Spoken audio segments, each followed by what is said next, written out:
Um, I think we're gonna have to keep this going.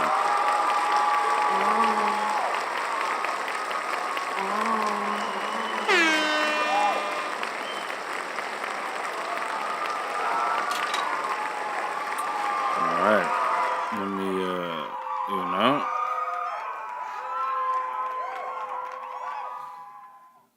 I figured I'd get us started today for another live stream of the Manuscript. Let me keep going. Got to put some things on my scene. So, um, welcome, welcome all.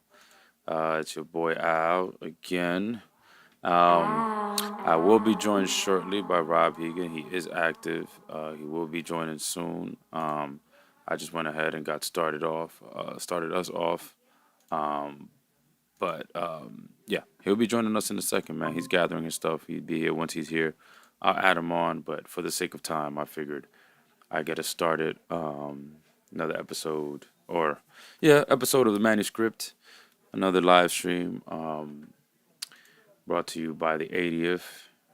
And so, yeah, man, just some things to talk about, some things to get into for this week. We had a good one last week, and we're just going to keep it going.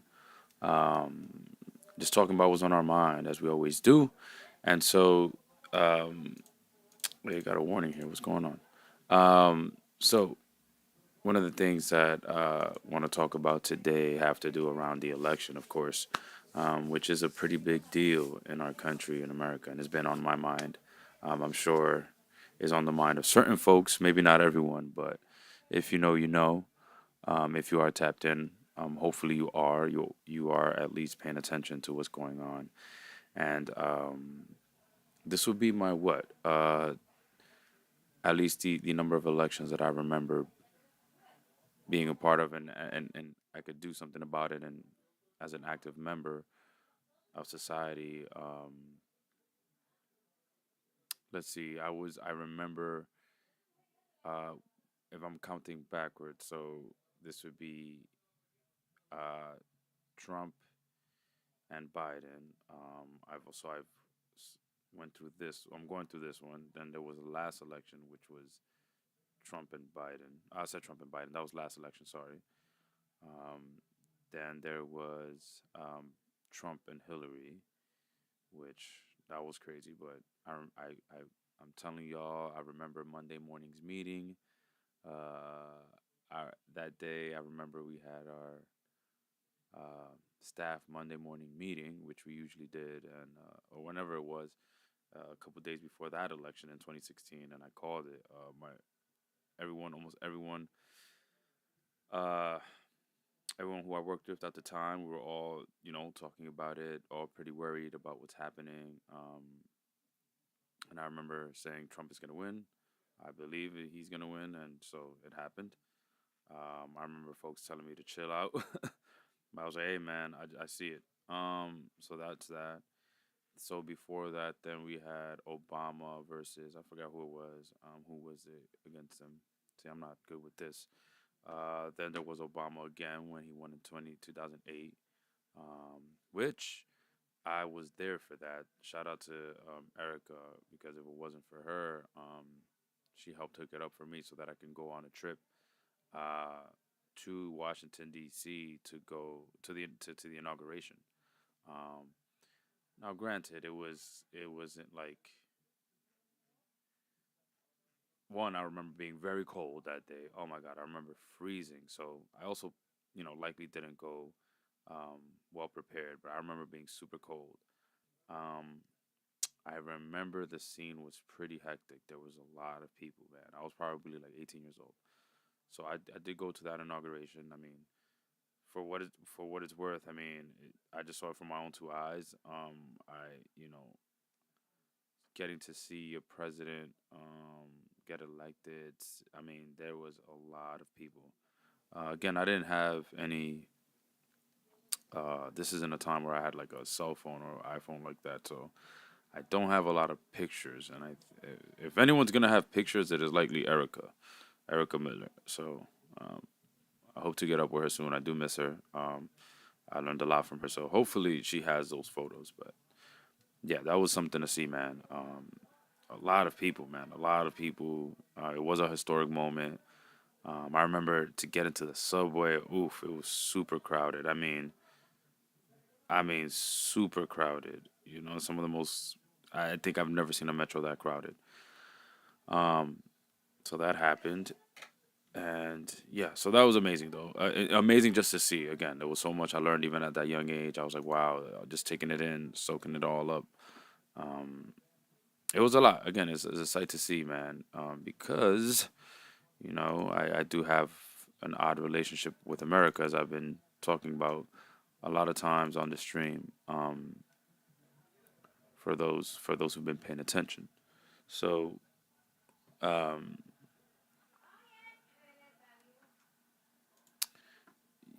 that there's that. Oh, sorry, I was just setting up the queuing our background music.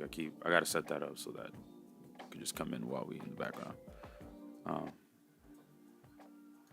so there's that.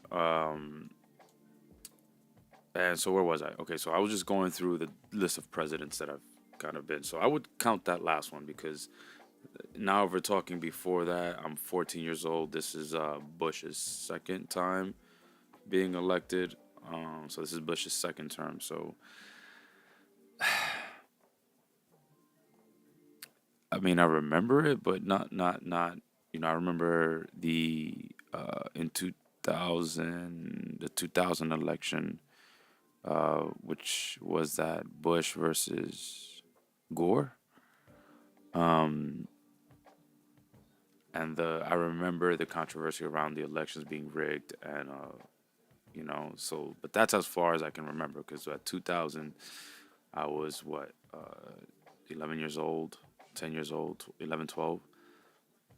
So I remember being older. So when I was 15 or 14, for the second election in 2004, I remember watching documentaries and TV shows that would discuss the election being rigged or whatever. So, but again, so this is now so going back. So I guess I would count Obama twice, and then Trump, and now and then Trump Biden. So this would be my fifth presidential exchange that I guess I would also.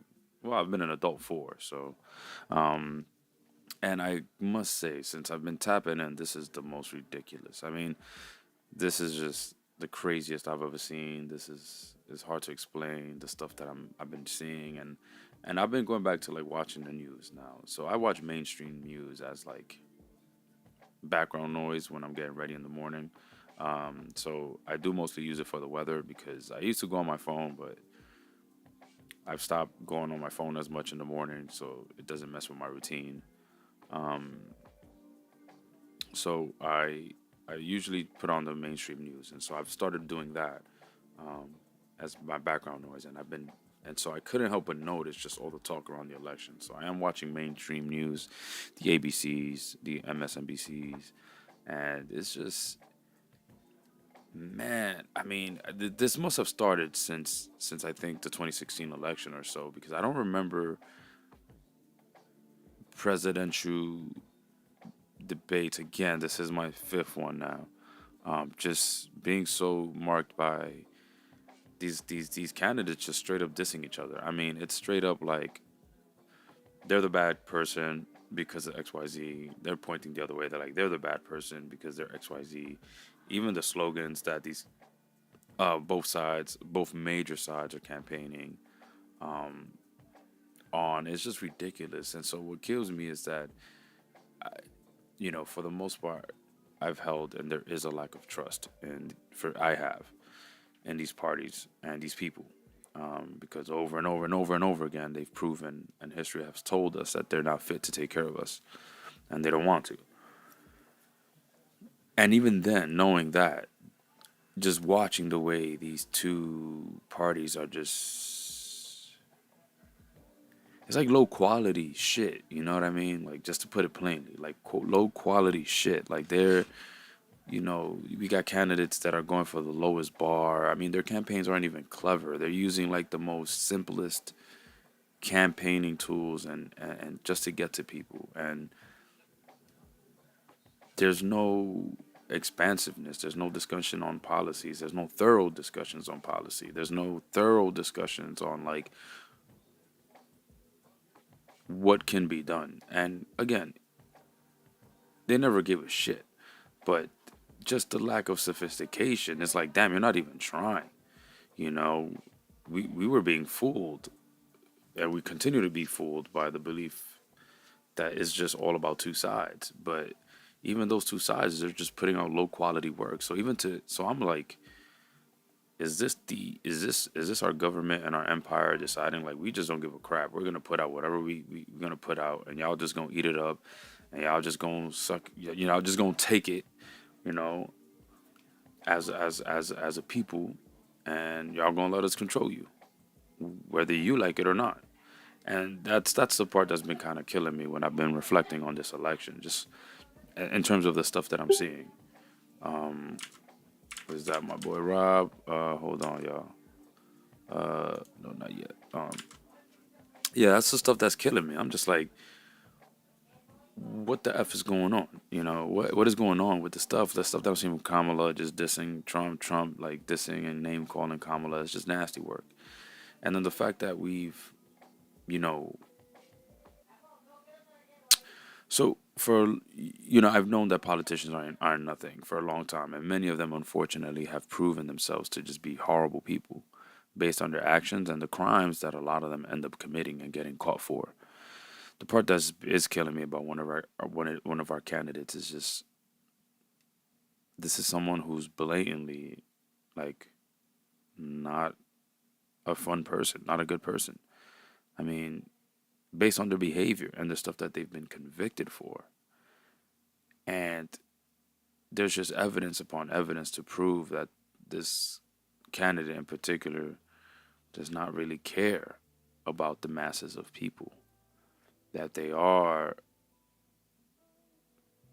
more about themselves and focused on their own, like, and just focus on their own. So, you know, and then to see people blatantly like just openly vote for this person as if they're gonna get us anywhere, I'm like, what? I'm really like mind blown. I mean, watching countless celebrities, it's almost like it's a game, man. And then, you know, I'm watching someone like Trump's rallies, right? And I can see the like this is a comedian. You know what I'm saying? Like when I see this person, I see literal actor with jokes and like really making light of this situation. I mean, we're talking about a person who will hold one of the highest. Oh, whoa. Highest office. I don't like how I froze there. That looks nasty. That's nasty work right there. What's going on? My camera, chill, B. Whoa, I didn't know that was gonna happen. Let me do this, and if this doesn't work, I might just have to resort to my good old trusty video camera, right? If not, you get to stare at 180, 181st. For a second. Oh, we're back. All right, that was weird. Um, yeah, man. So the part that is kind of like killing me in a way is just knowing that uh knowing what's out there, knowing the evidence that's really out there for this person, and the fact that people would consider this person, consider Trump. Like, I mean, I've been in classrooms, if this person was being voted on to lead any classrooms I've been on, no one would pick him to lead any classroom I've been a part in.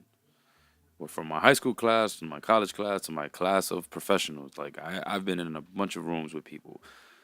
I'm sure if this person, Trump, were to like be in any of the spaces I've been in and try to lead the room, most of the people that I've been around would not pick him to lead the room.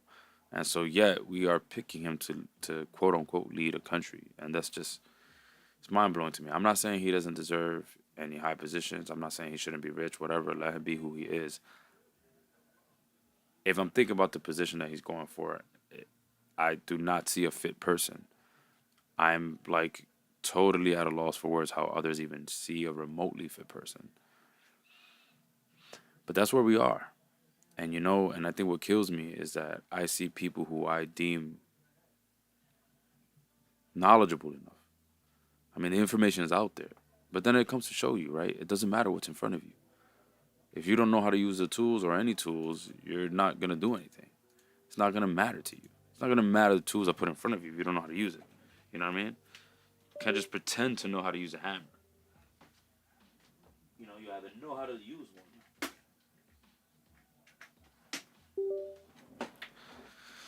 All right, for the last time, hopefully. You know, you either know how to use a hammer or you don't. You know, that's just it's that simple. It's that simple. You either know how to use a hammer or you don't. You know, and so he's not fit for the job, and I just don't see how people find him fit. It's beyond me. It's beyond me. But here we are. You know, and much like 2016. I mean, in 2020, I could see how he wasn't going to win. I mean, that was just rough time, rough moment. Um, but unfortunately, since then, he's found his way back. You know, since 2020, you know, we've 2020 to now, we're talking about 2 years still into a pandemic. Folks are now getting back to normal society, and we're still all out of whack. I mean, you know, we've been here on the manuscript expressing ourselves, and most of the time we're expressing ourselves as we're reflecting on how really terrible things have been for our society and moving forward. But yet, here we are. You know, here we are. And so I can see how now Trump has a chance again.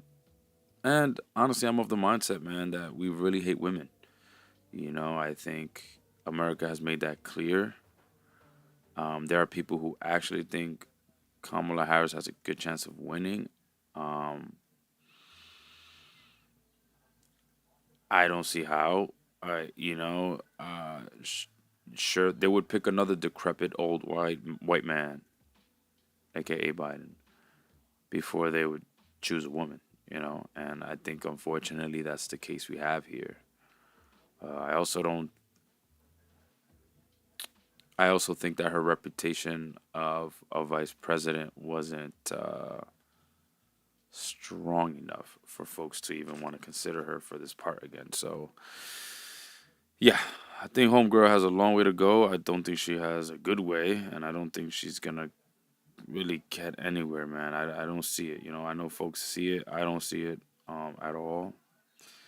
I hope I'm wrong in a way, although as many activists and folks on the ground who are doing radical work and really supporting and helping communities build and fight against these capitalist structures. If you ask them, they'll probably tell you that it doesn't matter, and one Kamala might be worse because we've been under democracy and a democratic hold for a while, um, and with us being there, those who have been on the ground fighting, protesting, things have gotten pretty bad. I mean, if you just pay attention to the protests that have been happening over the last 2 years in this country, one of the ones that I'd highlight is the Stop Cop City over in Atlanta, where the police force there murdered an activist by the name that goes by the name of Tortuguita.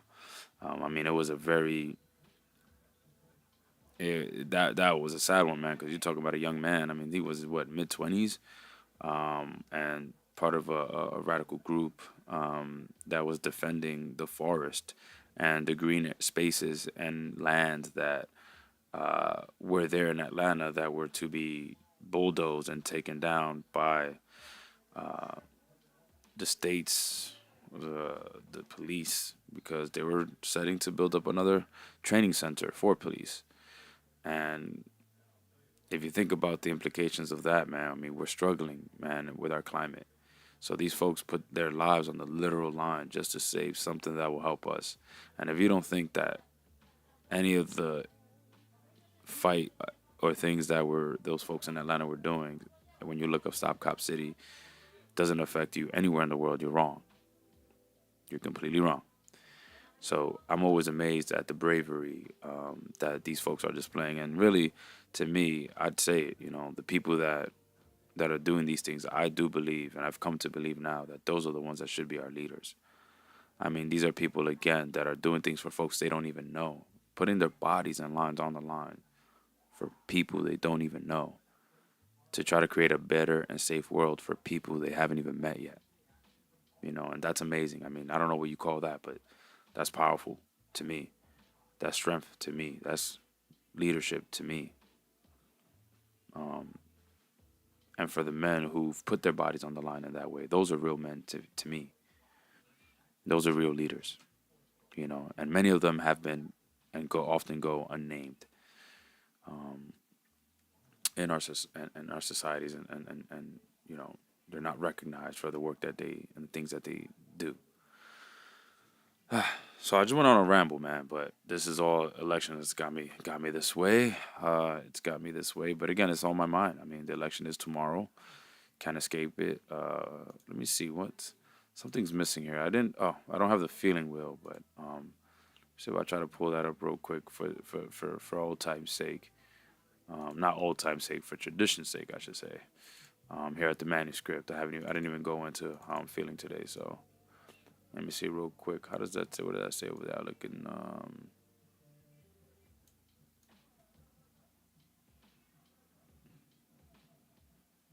Okay, so right there says how I'm feeling. How I'm feeling. Oh, I just realized something very important. Um, how I'm feeling. Let's see. Um, try to move this way. This way. I'm feeling.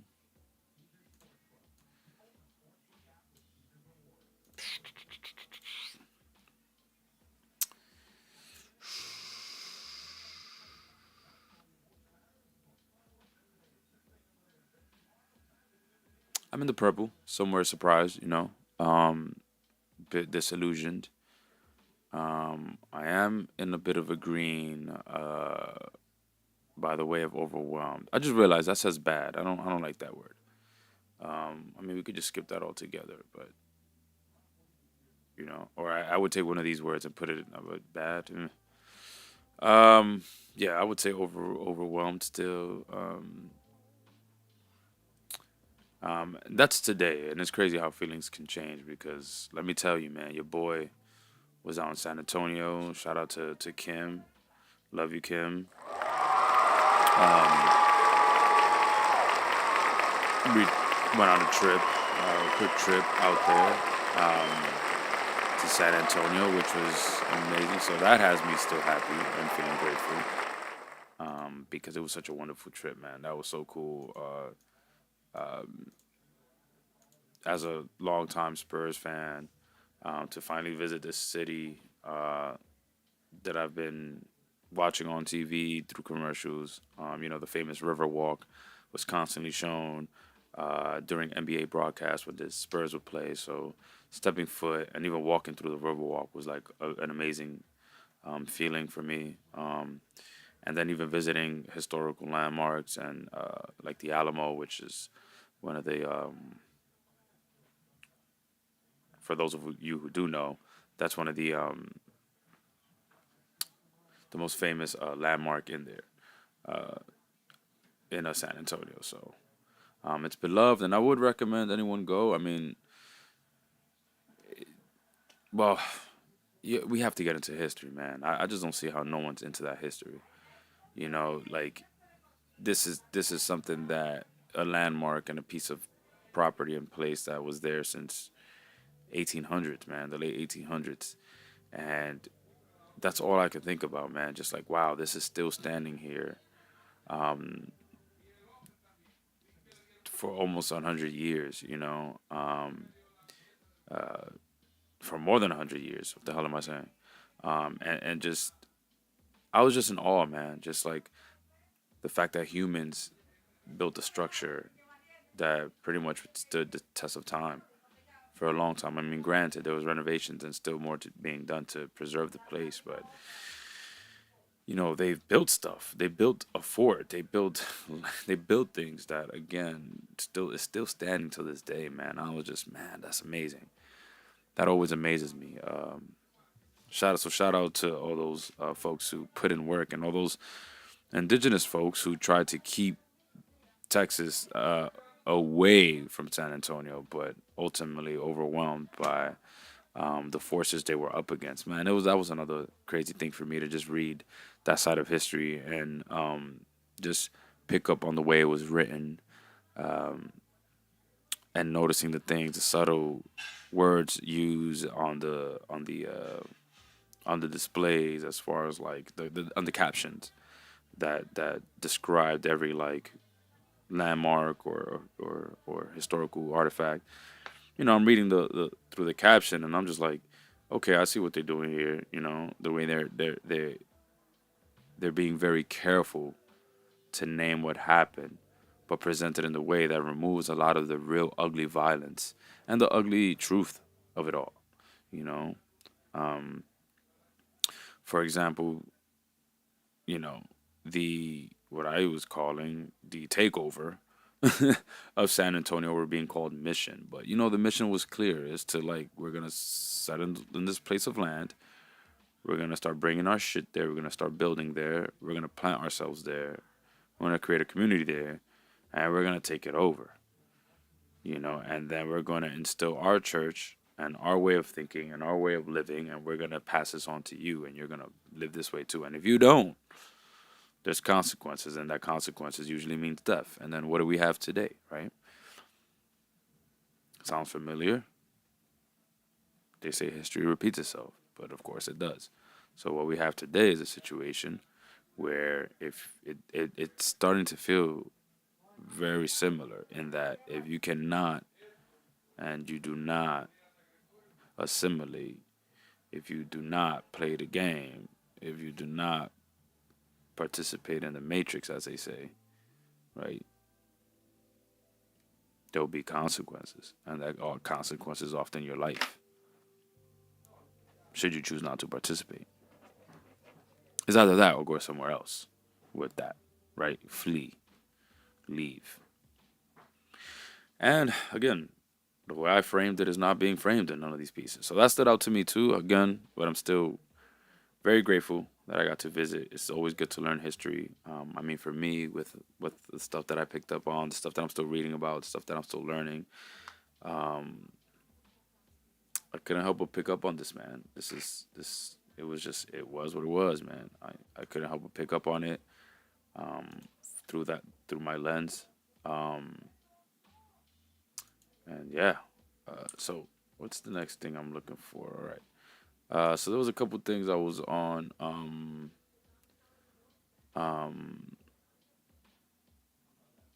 that I wanted to talk about here. There's still some stuff, man, that happened this week that I think are important to get to. Let me see what we got here. Uh, Let me try not to get. I'm getting a little distracted here, y'all. So just talked about the election. Let's see. Oh yeah, man, they pissing me off, man. I saw it. I'm not even gonna, I'm not even gonna go through that. Just leave that off, man. When they deep faked, created a deep fake video of MLK talking bad about Democrats and like bigging up Republicans, I was just like, man, God, that's just nasty. Like that is that is just cursing his name. That is the opposite of whatever. You know, that was another thing that I loved about San Antonio is that it it introduced me to really a little bit more and opened my eyes to the world of the Day of the Dead. And which I did not know San Antonio has like the biggest Day of the Dead celebrations there are in America. So uh, I do think it would be great for folks who celebrate the day and folks of that culture who normally do. I think it would be amazing for them to to visit, man. I wish they could all see it. The stuff I've seen on there, the decorations, the lights, the art. Oh man, the art was just amazing. I loved it all. So the colors. So yeah, I would recommend folks check that out. And again, it gave me an appreciation. So I was heavily uh, uh, someone heavily suggested I watch Coco, and I did.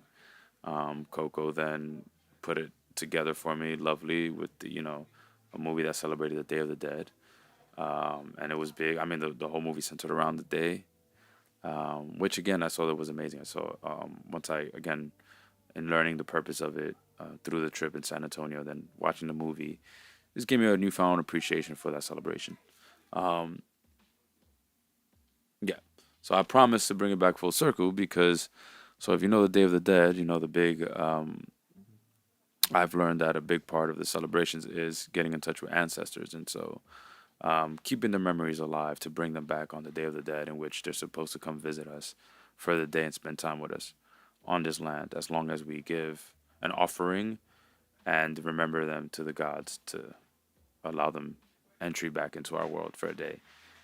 Um, so deep faking a video of MLK is doing the complete opposite of that. Just to bring it back, um, what that is the opposite of the tradition of Dia de los Muertos. Doing something such as egregious as deep faking a video of MLK is like sending him is like probably taking him from heaven and trying to put him in hell. You're not even trying to do anything great in that. No, you're not remembering him well. You're totally taking him. Oh, that's such a bad way to even try to remember him. And God, I even put him. Ah, I was so pissed. I saw that. All right. Anyway, but that's the kind of nasty things that are happening this election, right? That there's a campaign that's out there that used MLK in such a bad and horrible way. Okay, so damn, that's super pissed me off, man. I'm telling you, there's a lot of things that have been pissing me off lately. But as is, uh, always in America, man. How much more can we piss off? All right, let me check my notes here because I do have notes. Try to be more careful now, making sure I'm doing the right thing. All right, so oh, speaking of Texas, I did forget, man. These fucking asshole doctors. So, um, doctors of Texas. I don't know if folks have been paying attention, but also released a letter to the government, condemning the abortion ban because if folks were paying attention or not, there were two women who died of pregnancy complications that could have been avoided would have it had not been for the abortion ban. So it's Jocely Barnica and Neve Cranes. I hope I'm not butchering their names.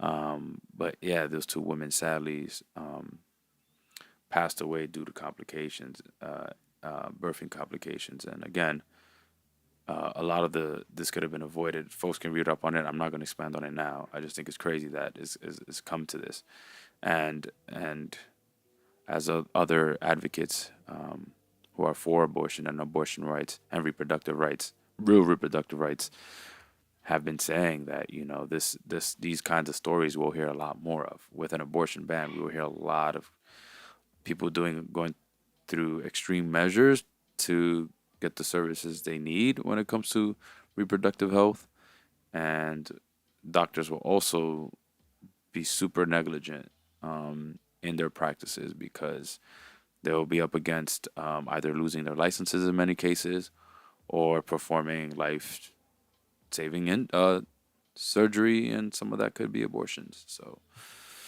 all right, that's enough of Texas, man. Let's move on because I ended with a bad one, but again, I started with a good one because San Antonio got to see the Spurs, got my Duncan jersey. Um, Man, it's a long time coming, man. I gotta say shout out to that, man. The Duncan jersey. I should have. Little late on that. And they won. I also got to see Chris Paul. And he was busting ass, man. That was great to see. Chris Paul had like 12 assists, man. To see that in person, that was just, oh man, that was amazing. That was freaking amazing. I couldn't have, um, yeah, I couldn't have asked for a better time. And actually, what was cool was that I was reminded that the last time I saw the Spurs live was in Madison Square Garden against the Knicks, and they also won that game. So um, that was pretty cool. The two times I got to see the Spurs live, they've won. So I'm happy about that. Okay, let me see. Another thing that's been happening this week. I'll address it for a little bit, because this is just struggle for me. So it's the Meg Thee Stallion documentary dropped, and I haven't watched it yet, but I do plan on checking it out. So it dropped and it has people talking, and one of the talking points that came up out of the documentary, of course, which goes back to her relationship with Tori. And so, folks, um, the talk from what I've seen has been around uh, Meg Thee Stallion's comments and her acknowledging that she had a relationship with Tori, which I mean, I honestly in my head I thought that was already. I was like, I'd assumed they already had those kinds of relations. So for me, it was just like a surprise to. I forgot she even went on national TV and had an interview in which she was asked about her relationship with him, which she's said she didn't have any sexual relations with him or sexual relations or sex with him. And then all of a sudden in the documentary she admitted that she did, and or rather shared she did. I can't say admitted because again there was just like she could do what she wants. So anyway, so I think that was a talking point.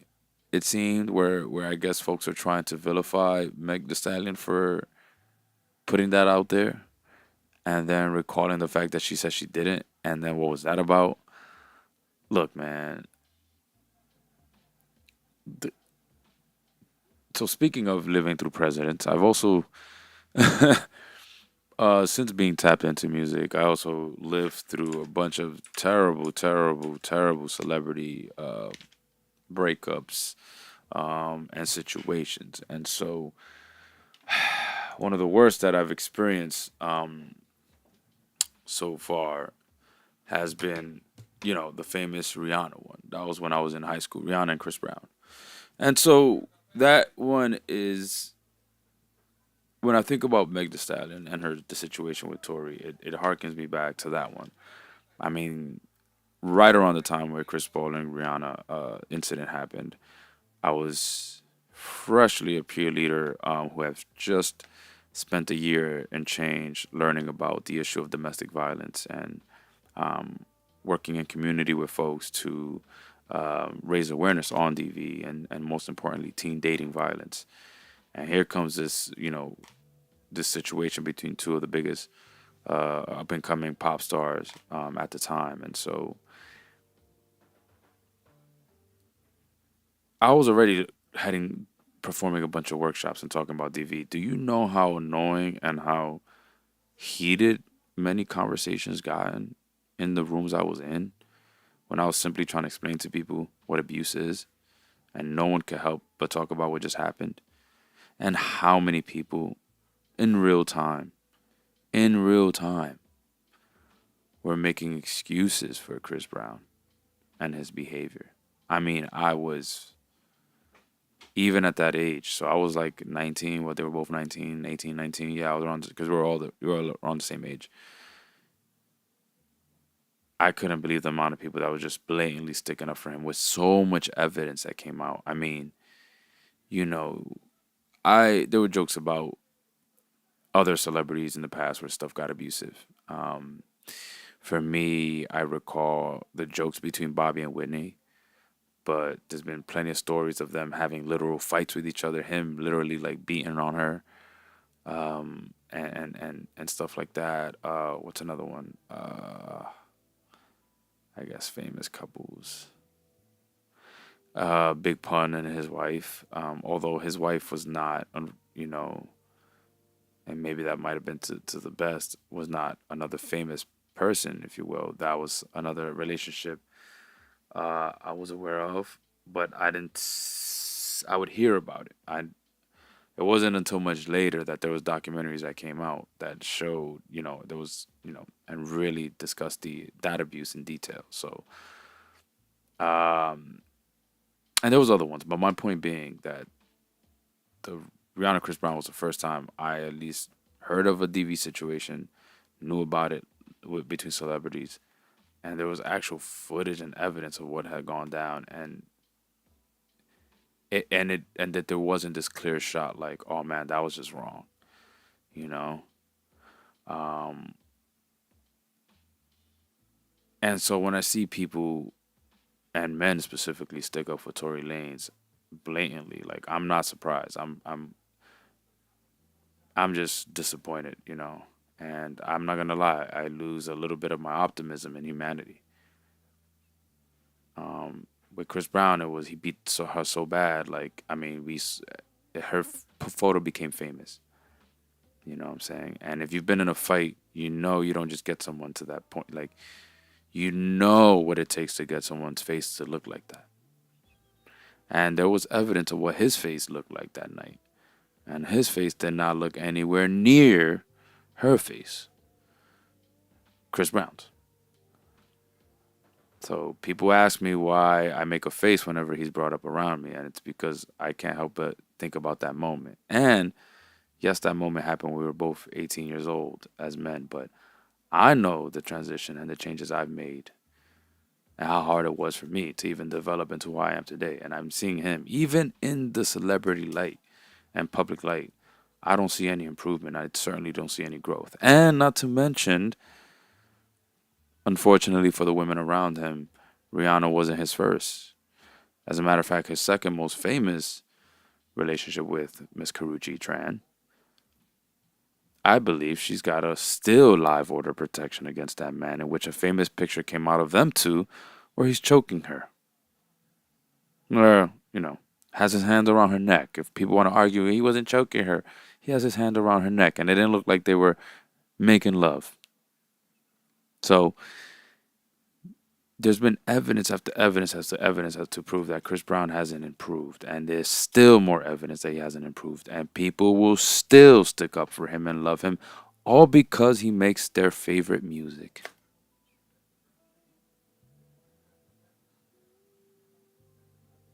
That's it. He doesn't cook for nobody. He doesn't go to nobody's house and clean dishes.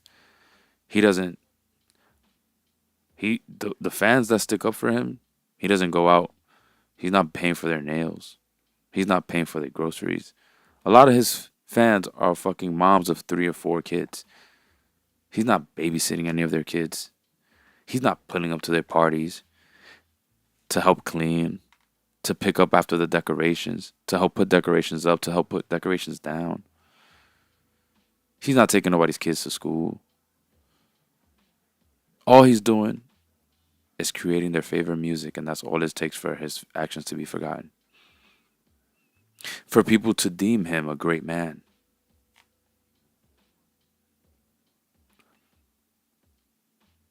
And then me, the observer, who's looking at this man for the evidence that is out there about his behavior. And then that's how I'm making my decisions and my conclusion as to why I feel the way about this person. And I get looked at as crazy. I get looked at as a hater. I've always been looked at as a hater of Chris Brown. I'm not hating. I'm just looking at what's in front of me and I'm making a decision about how I feel, about how I think about a particular person, and how I think about Chris Brown. And when I say what those things are, how I feel and what I think, it may sound like I hate him. Oh, I don't hate that man. I don't know him personally. I know me and him don't have the same morals. I know me and him will not do the same things. I know me and him do not treat women the same. I can tell by his behavior towards women in the public way already pretty much tells me how he treats women in a private way. And I don't relate. So just because he makes fire music, all that's forgiven. So my morals go out the window. So fire music is what will make me relate to this person? No, no. And I think if people are concerned, so bringing it back to the election, I think if people are concerned about where we are heading, people are concerned about this Project 2025, but people aren't even willing to give up music that they hear to stand on their own morals, because most of the time, these are horrible people that we're listening to. Most of the times, we're not willing to just put them down and pick someone else up. There's plenty of artists making music. Plenty. Plenty. Plenty. That are likely not beating women. They probably cheat on women, sure. They probably fuck boys, okay. They're not threatening nobody.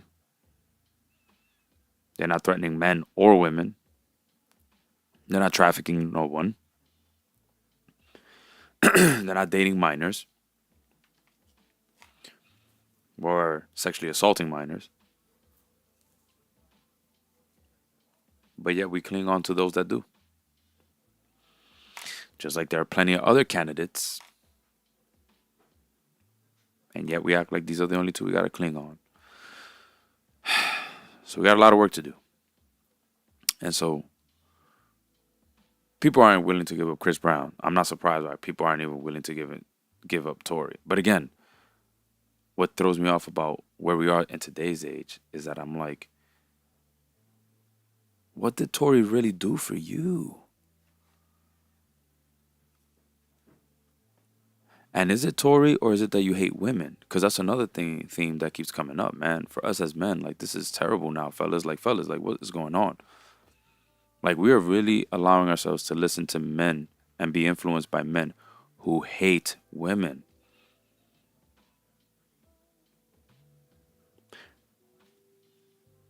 Why? You love having sex with women, and that's the thing, man. I gotta say, man. Some there are women who I've learned from, and I respect a lot of their takes, and they've said, that there are men who don't love women. They just love having sex with women. They're not. You call them straight, sure, whatever you want, but they don't love women. They just love having sex with women. But they really want to be with men. They really rather prefer the company of men. And my inclination is to say, well, isn't that gay? Isn't that a gay man? Are you suggesting that? I was like, no. But now I got to grapple with that, because I can see how that's true. And thinking about the Megan Tory situation, like, there are men who believe that there's some conspiracy theory to big up women and to, like, put women in a pedestal, in a spotlight, in the mainstream, just because of the Illuminati, which I used to be gun ho on the Illuminati. Whatever, man. Believe what you want to believe. There's people that believe that there's some grand scheme to make Megan Thee Stallion like the superstar, and so of course it's used to bring Tory down, because, again, what has Tory done for you? Has he looked out for you when you were scared? Did he call you when you had no money? And he said, yo, here's $100 to hold you down. Did he give you ideas for for your next project? Did he take care of your little sister, your little brother? Did he come to your crib? Did he help you clean up your room that's dirty as fuck? Dust off that PlayStation and that shelf that is dusty as hell because no one's dusting it off? Did he help you organize your sneakers? Did he help you clean out your car that hasn't been cleaned out for years? He helped change your tire, which is fucked up and needs some air, needs some changes? No. So what has he done for you that you have to ride for him so much? I say that, and I get accused of hating men. Now I'm a hater. Or I get accused of just falling for the propaganda and taking Megan's side. Because I'm some weak guy who can't see through things, that I'm falling for the propaganda. And oh my God, there you go, taking Megan Thee Stallion side, which is the side that they want you to pick. Like, who the fuck? We live in a woman-hating country. Who is they? We live in a woman-hating country. Who is they that want to big up Meg Thee Stallion just because they want women to take over? And that's part of the agenda. No, I don't believe that. And if I'm talking to men who are willing to learn, who are willing to grow, and who are willing to evolve, then they will take their time to actually research things. They will take their time to really consume Meg Thee Stallion's content that she's putting out with a clear mind and not with Tory next to their ear, talking to them, influencing them. So when they watch Megan, all they think about is Tory's face, which again takes me back to, do men really love women? Or we just love having sex with them? Because I don't see how people could see the story between Meg and Tory, and every time you see Meg, you get so pissed that you love Tory so much. And then you people getting mad at me because I'm quick to believe Meg, but she's a woman and I love women. Hello, hello. And listen, I love my brothers too. I love men. That's why I can talk like this because I also ride for men too, for the men that I love and men that I don't even know. I spent 6 years working with fathers, helping them fix their asses and themselves so they can get back to their families that they said they miss so damn much. So I talk this way for a reason. Because I'm also willing to put my foot to the ground to really do the nasty work that nobody wants to do. To make sure that men are getting the help they need and women, dogs. So when I look at the story with Meg and Tori, like, yeah, I'm going to look at Meg first. Because history have told me to, yeah, just listen to women first. That's all. That's all. And men get mad at me. Men get mad at me, but men know that men are violent.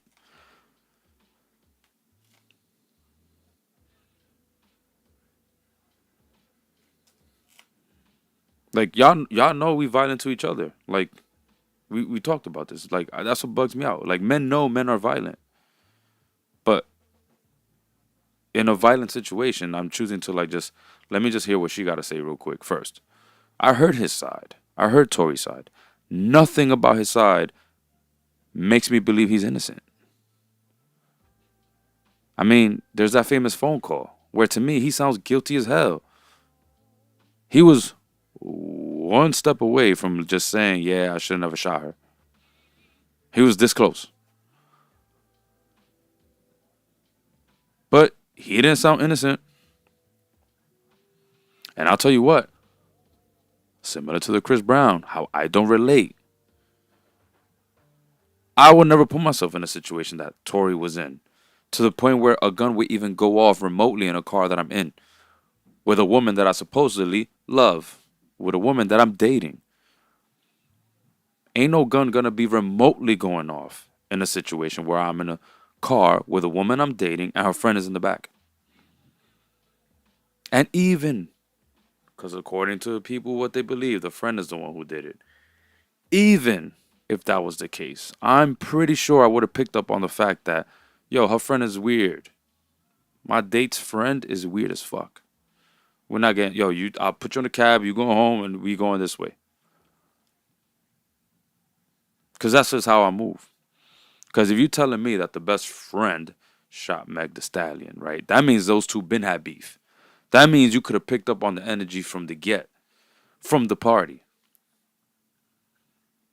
How do you end up? How do you end up fighting out of nowhere and then the gun going off and then Kelsey did it? Come on, man. Come on, man. Come on, man. And if we have Tory Lanez out, how is he? How what was he? What is he gonna be doing with his free time? Let's say Meg Thee Stallion would have gone to jail for lying, right? She was lying on the oath. It was a lie, and he's an innocent man. I want men to tell me what are they gonna do with that when he has a concert in your town. You're gonna go? Hmm? If he was out right now and Meg Thee Stallion was in, if he would have been going on tour the same way Meg is going on tour, you telling me you would have been pulling up? You would have bought his actual albums?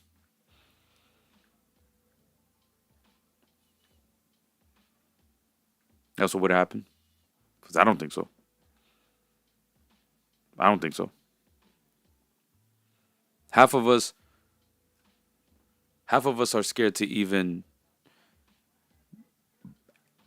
give our friends $5 for something.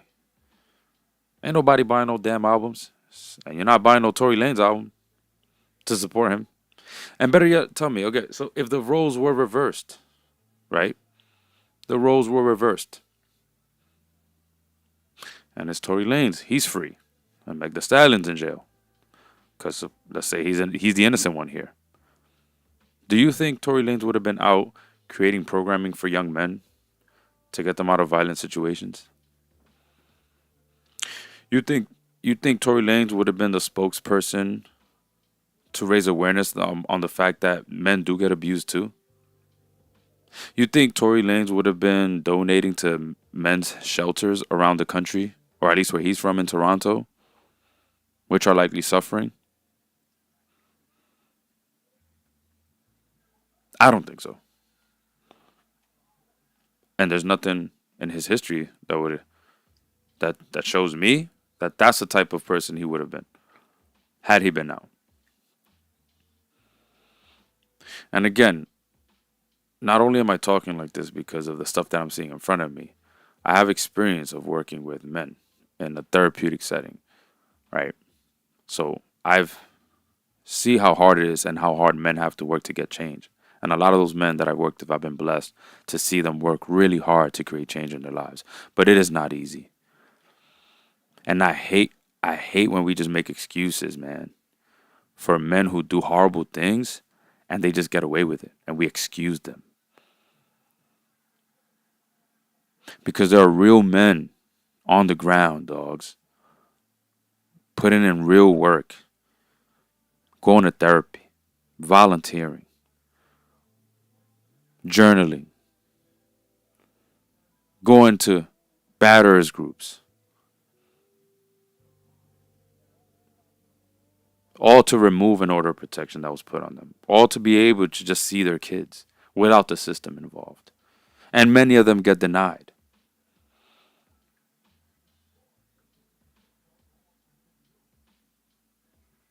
And so it pisses me off, man, because then when we're having a conversation, what am I supposed to do, man? I'm trying to work with them on living a different lifestyle, believing in a different mindset. They turn on the damn TV and they see somebody like Tory Lanez and people praising Tory Lanez. Free Tory Lanez. What is he gonna say, man? So fuck all this, yo. Why am I journaling? Why am I trying to switch my mindset? Why am I trying to view women in a better space? I could just live in my truth and be who the fuck I am right now, and I'm still gonna find people who are gonna believe in me. Cause you know what? I'm still not gonna get things anyway. The court's still not gonna let me see my kids. So, and clearly, society thinks that if you could still behave a certain way and still live this way, you don't have to change. You don't have to be accountable for anything. All you have to do is be rich and make great music, and we'll all forget about it. So we need to develop, man, a bigger backbone when it comes to this stuff. You know, when it comes to what we're seeing in front of us, and working harder on really standing 10 toes on what we believe in, man, because we're letting, we're letting these people get to us, right? We're letting the they, them, the thems, the theys, and I'm not talking about my trans folks. I'm talking about like the powers that be. When people be like, they controlling us, right? We're letting the powers that be really get us with their propaganda, man. And a lot of us swear we woke and knowledgeable, but we're not, man. We're not even willing to drop artists and people who make art and music when we find them to be horrible people and we find evidence of their horrible behavior. We're not willing to do that. And I think it starts there, man. I think at least that we gotta change, man. We gotta change. So that was a big thing, man. This Megan and Tory coming back up, and that's probably gonna be something we're gonna argue 10 years down the line, right? When he probably admits that he did what he did, and then we're all gonna be like, "Oh my God, wow," you know. But by then, people are probably gonna be fatigued, and who knows what other stories are gonna come out about celebrities that this one will be just long and forgotten. And again, I don't believe it serves us well to forget about these things. I think we should keep talking about it. I mean, in light of Domestic Violence Awareness Month that just passed in October, I mean, these are very important conversations to continue having and for us to grow. I mean, me, and I'm saying that for me, like, because I as a man know how important it is for me to talk about it, for me to learn about it, because I see what's out here. There's a world right now that would encourage me to be an asshole to women, and I will probably be able to get away with it. And by getting away with it means I'm not going to lose friends. No one's going to ostracize me. Shit, I might get praised. But seriously, like this is a society that I'm seeing in front of me, right? Where now like really loser and bullying and misogynist behavior is being praised again. Like it's like we're going backwards. For real. And I'm having a hard time as I'm getting older, like dealing with that. I'm not gonna lie. Like, because I think I'm out, I'll admit, I think it's been like this for me. I've learned about domestic violence and how domestic violence is a global issue and how that's an issue that branches off and affects us in so many ways, right? I was optimistic about where we were going. Then I became pessimistic and numb. Over the last few years, I actually, hate to admit, but I believe I've been coming out of that like numbness and snapping back to it. Or like, wait a minute, no, I don't. There's certain things I'm trying to put. I'm not trying to accept anymore. You know. And so one of those things is that, man. I hate to accept that we as people and that the people around me would dare just not be aware enough to look what's in front of them, and are at least not willing to dialogue with me and willing to learn. Right? I am pretty close minded. All right. I mean, sorry, not close minded. I would say stubborn. Let's say. Right. I am pretty stubborn, and I also think that in a conversation, however, if I'm talking to people that I love and people around me, and like we're having, let's say, a conversation about Megan and Tori, and I think they bring some really valuable points to this conversation that would say, like, you know what? I guess asking for grace for Tori, I will accept it. And you know why? Because I already do have grace for Tori. I don't think it's fair that he's in jail. I don't think jail for him is doing anything. He ain't learning anything. If anything, he's learning how to be a criminal because that's what happens in prison. You probably learn how to be more of a criminal than not because it is not a place of rehabilitation, man. I don't believe that's probably the best place for him to even learn about what led him to those actions. What led him to what led him to be super drunk that day and then super aggressive towards his girlfriend at the time? What was he seeing? If he blacked out, why did he black out? Why he so red? Right? Like I think those are the things that would be important for him to heal so that he could be a different person and hopefully doesn't commit the same errors again. Chris Brown. So I already have grace for Tory. I just don't think that grace should include me shitting on Meg, which happens a lot. People want to free and screed Tory and then shit on Meg. Like, why? Again, do you not love women or do you just love having sex with women? Because that's not love for women. All right. And again, that's just kind of stuff that I keep seeing now. And again, it's like it's taking me to a place of like a little bit of pessimism, but I'm also at a place where I'm getting now fed up again. It was like I'm tired, numb, now I'm fed up again. I was like, no, something has to be done, and for real, it does, because that's no way to live, and I think it's not serving us. And I know I'm not gonna be wrong on this, man. I know I'm choosing the right side when I'm taking Meg Thee Stallion's side, and I could see how she is the one that likely got hurt here in the situation and traumatized. I mean, again, he did too for different reasons. But that was a terrible thing, man. That came up this week. I couldn't help but talk about it again. The manuscript stuff is coming up. a lot with these stories on this topic, and man, it's just reminding me of like what the f is happening. What the f is happening? All right. Let me see what time check. Time check. All right, not too bad. Not too bad. I'm probably gonna run till 10. Talk my shit. Um. Ah, God, that Meg the Stallion thing is just that did annoy me. That did annoy me. Um. Okay. No, no. I got. There was something else that I wanted to talk about here. Stay with me. Stay with me. Stay with me. Um. Okay, I talked about the letters. Um. Oh, speaking of domestic violence, that was another issue I was having this week, man. So apparently, in the uh, in the NFL,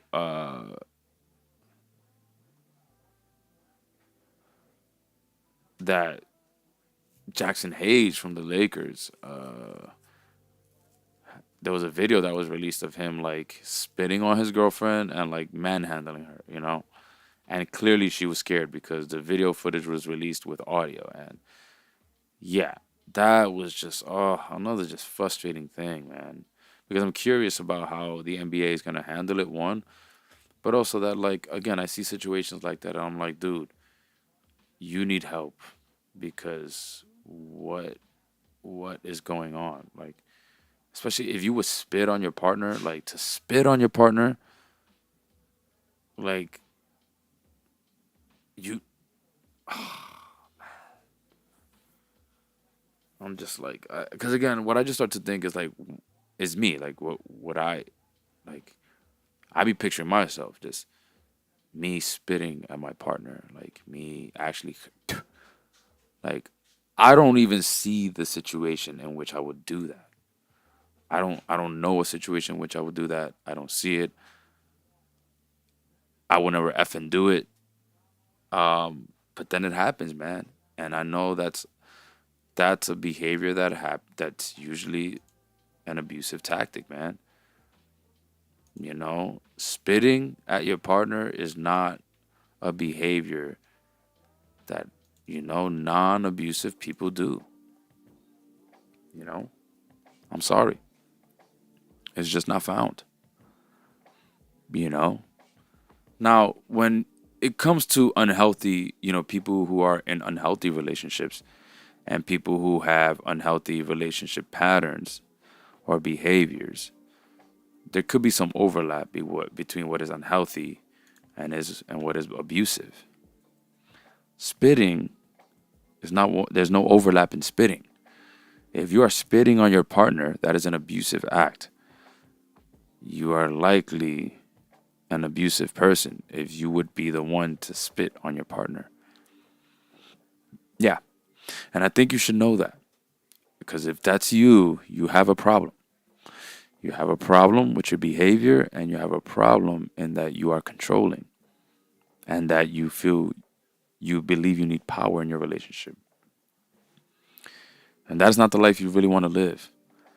Because from my work with people who have been the abusive ones in their relationships, they suffer and they want to be loved too. Oh, they want to be loved. Oh, they want to be loved. But the love that they've known all their lives is just abuse. And so, yeah, that's terrible, man. That when I see news of DV in sports, my hope is that they always to at least do something. I think that NBA kind of tried, but if I'm being real, like they're not gonna do anything much about it. I mean, people don't know what to do when it comes to this issue. I mean, we talk about it. We talk about it in Off the Couch. My podcast with Cheryl. People, it's a complicated issue, and people do not know how to do what to do about it. Especially people at that level. I mean, they don't give a crap. His bosses don't give a crap about what really happens to his girlfriend. Is how many ticket sales is he gonna keep bringing in? Are we winning? Like, because if we're winning, that's all. You know, that's all. So yeah, that was terrible, man. That was terrible news this week. It also pissed me off. Again, I would hope that my dream one day is to be able to. I know this that the NFL tried to work with some of their players one year, through a DV initiative. I mean, I would love to be part of it for the NBA as a sport, or even anywhere in soccer, man. Because that would be great. Because team again, in my work with men, I see how important it is. Many men I have learned, even those who have engaged in abusive behaviors, there are many who truly want to change. But that abusive behavior pattern is it's like a drug, man. It's like an addiction. You don't know that you're in it. You don't know how to get out of it, and it's real tough work to break out of those habits. And it's really gonna take a lifestyle change. And so many people who engage in these behaviors, oftentimes they do need a lot of help, you know. And I do not believe the help should be coming from their victims or victim adjacent people, but I do think that they need help. And there needs to be folks and brothers, especially men, who really will care about them and care to hold them accountable. But we don't need brothers who are going to make excuses for them. We don't. We do not. We don't need brothers who are going to scream, free this person for no reason,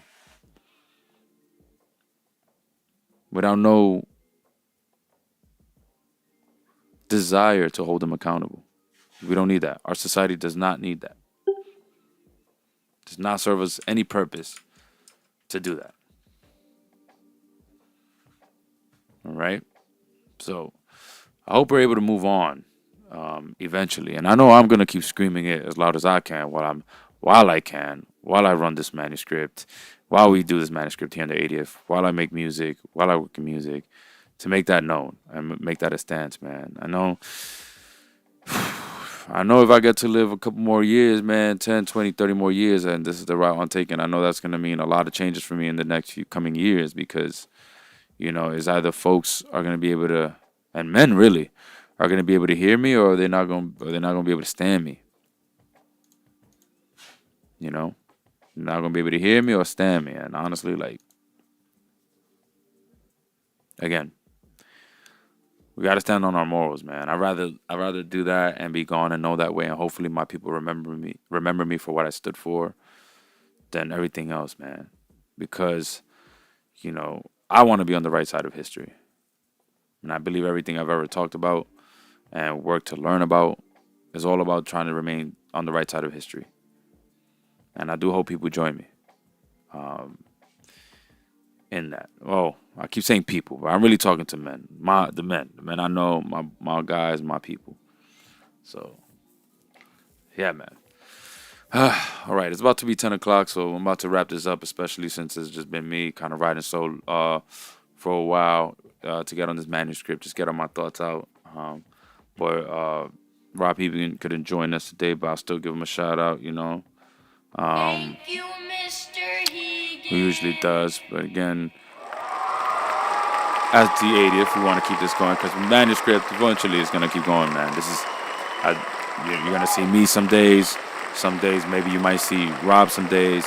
As this keeps growing, some days it's gonna be somebody else who's gonna be giving their thoughts on men, our world, and what's going on today. So it's not always just gonna be me. It's not always just gonna be me, and hopefully, and again, I do hope that. Oh, that was interesting. Cool. I didn't even know that was a thing. All right.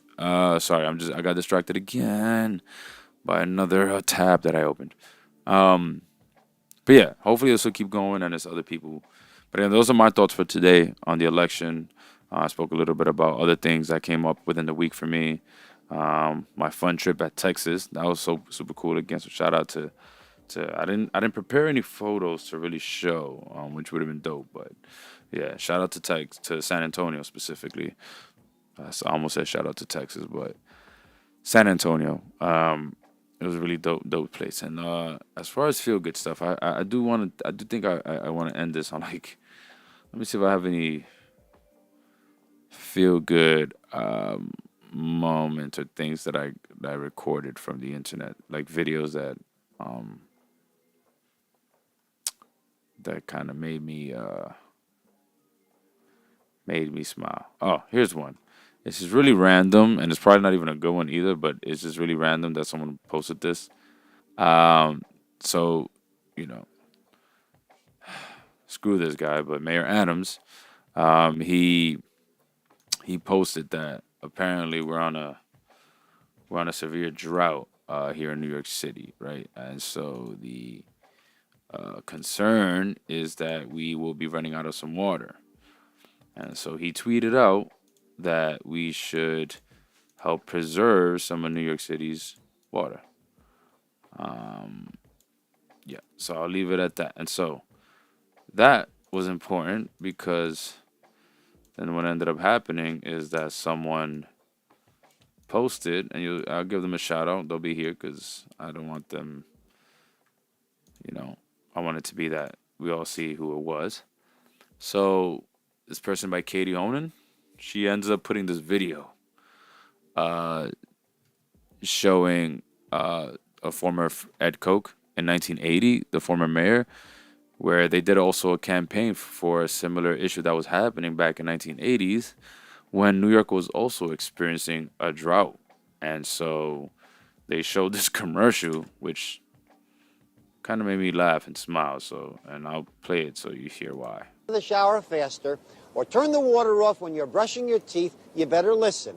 And it's up to you kids, because I've appointed every kid in New York deputy mayor in charge of saving water. You gotta be tough. It's up to all of us to save water and to keep New York wet. Keep New York wet! Save water! Ask your sister to sit in a half a tub of water. You've just saved over 10 gallons of water. Turn the water off when your mother's brushing her teeth. You'll save over a gallon of water. Opening a hydrant isn't funny. It can waste over 1 million gallons of water a day. Don't let the water run while your father is shaving. This will save over 2 gallons of water. Tell your brother to get out of the shower. Shorter showers save 3 to 5 gallons of water. Keep New York wet! The shower faster. Oh my God. Oh my God. Oh my God. That was the man. All right. So if you don't know why I'm smiling, it's because the accents on those kids are adorable as hell. Like, water. Get the water. Like, that is like the most New York accent ever. Like, I think that, and I think we're losing some of that now. I think we're losing some of that. The kids of today do not talk like that at all. And we need to bring that back, because we need to let these people know New Yorkers are New Yorkers, man. Stop with all this, like, cross-internet language. Like, we need to go back to, like, local, regional language and slang. And enough with the global slang, okay? Like, enough. All right, so that video, man, made my day, even though it was about something serious, right? Which is a drought. That's definitely not a good thing for New York. We don't want that. But I usually don't have that problem. I'm not the type to take long showers. I did get into the habit of, like, whenever I'm brushing my teeth, I turn on the faucet, then I turn it off, brush my teeth, turn it on, Like, I don't leave the faucet running while I'm brushing my teeth. That is an environmentalist nightmare. It is better to just use water as needed. So I don't mind making sure we keep our city as safe as possible and droughtless. I don't know if that's a word, but yeah. Anyway, thank y'all for tapping in, man. I'm gonna sign off. It's another Manuscript. Thank y'all for tapping in. It's your boy Al. Man, peace. Check y'all next week, man. Till next time.